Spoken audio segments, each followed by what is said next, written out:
के बाद से ये धीरे धीरे अंतर्राष्ट्रीय स्तर पर भी और देश के स्तर पर भी ये कोशिश जारी है कि पक्का वर्कर,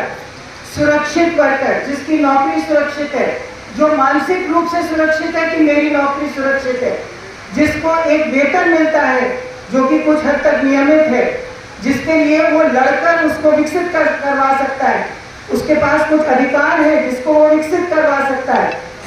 इसके ऊपर चोट अंतर्राष्ट्रीय स्तर पर भी और देश के स्तर पर भी नई आर्थिक नीतियों के आगमन के बाद से लगातार जारी है। अगर जो साथी पुराने हैं हमारे, उनको याद होगा कि पश्चिम बंगाल में जब इफ्टू ने अपनी अखिल भारतीय कॉन्फ्रेंस करी थी, तो हमारे मुख्य अतिथि थे अमित भादुड़ी, जिन्होंने हमारे सामने एक पेपर पढ़ा था जिसमें उन्होंने बताया था कि अंतर्राष्ट्रीय स्तर पर मजदूर वर्ग को अधिकारहीन करने के लिए,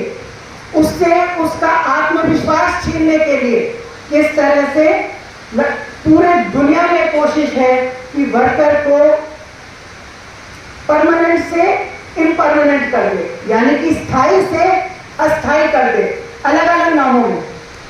उस समय जो नाम जिक्र में था वो ये था कि भाई हम परमानेंट से इसको कॉन्ट्रैक्ट वर्कर बना देंगे, कॉन्ट्रैक्ट जॉब को कॉन्ट्रैक्ट कर देंगे, जॉब को डेली वेज कर देंगे।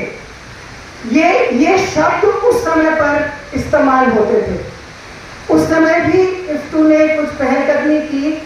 और हमारी कोशिश रही कि हमारे जैसी समझ रखने वाले जो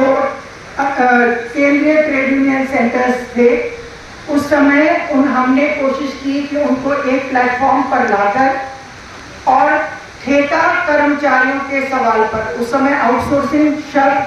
बहुत कम था, ये शब्द बहुत कम था। हमने तमिलनाडु में चेन्नई में एक अखिल भारतीय सम्मेलन का आयोजन किया जिसने कॉन्ट्रैक्ट वर्कर के सवालों के ऊपर ध्यान आकर्षित किया, उसके ऊपर हमने चर्चा की।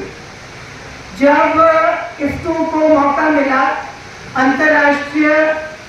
कोयला मजदूरों का, माइनिंग मजदूरों का कॉन्फ्रेंस हिंदुस्तान में आयोजित करने का,